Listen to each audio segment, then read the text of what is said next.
For hundreds of people living on the streets, a place to recover from illness is hard to come by. As Kristen Consillio reports, the state's largest homeless agency is trying its best to provide a roof over the heads of seriously ill people to help them heal. It's a story that's all new at 6.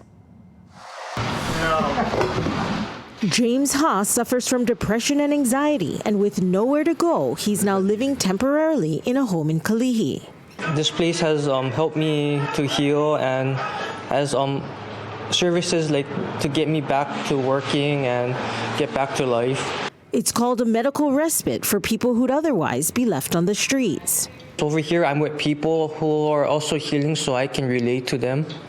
The home is owned by the Institute for Human Services, and it's currently housing more than a dozen people with a range of medical conditions.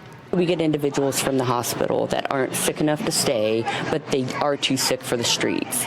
In nursing them back to health, caregivers are calling on community volunteers for help with activities such as gardening and for donations including soil and seeds.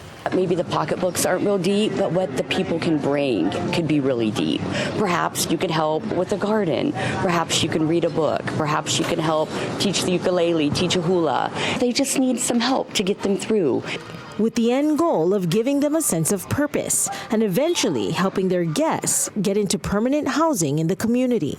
Nothing is more exciting to come out and then to move the little leaves around and see that you've actually accomplished something. And many of our guests have not had that in a very long time. So that in itself would be a huge healing thing that they could experience. Kristen Consillio, KITV4, Island News.